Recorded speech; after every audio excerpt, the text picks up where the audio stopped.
We're hoping that tonight the ideas that are coming out of East Lansing will be watched all around the world. I am smashing your boxes, shattering your glass ceilings. I will begin the process of healing the world and the people within it that you have written off and left wounded.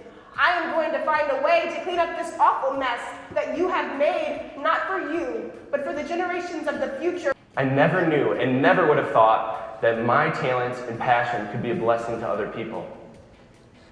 So what do you have to offer? The genesis of social change is about engaging with uncomfortability, because our world's problems are not about a lack of money, they're not about a lack of knowledge.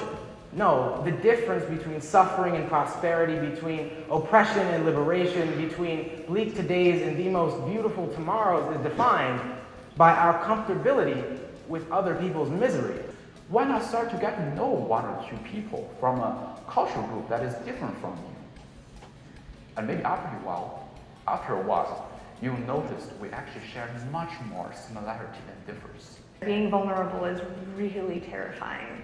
You know, it's really hard to look at yourself especially and be vulnerable and take a good long look at the things and the parts of you that you're ashamed of or scared of or wish that could just go away. When I was in it, as I like to say, my life revolved solely around my will to survive.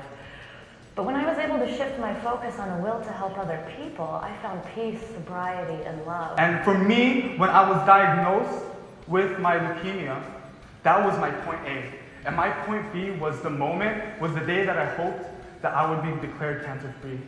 And actively waiting, for me, looked a lot like filling in that time with thoughts on how to live a life without regret, how to live a fulfilled life. The thing about our university is it wishes to be elite without being elitist. Now I want you to think about that, elite without being elitist.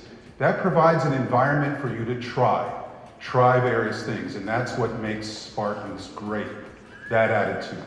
These are the people that have spent countless Mondays from 9 to 11 p.m. discussing and figuring out what this event was going to be, trying to figure out how many speakers we were going to have, how we were going to make this thing come together. And in addition to that, we have an amazing organizing team that you guys have seen wearing these t-shirts and these lanyards, helping us out all day. Talking about our Spartan will has really given us a lot of impetus for the future, a lot of momentum. We're really excited for that. Thank you all so much for supporting us, and have a good night.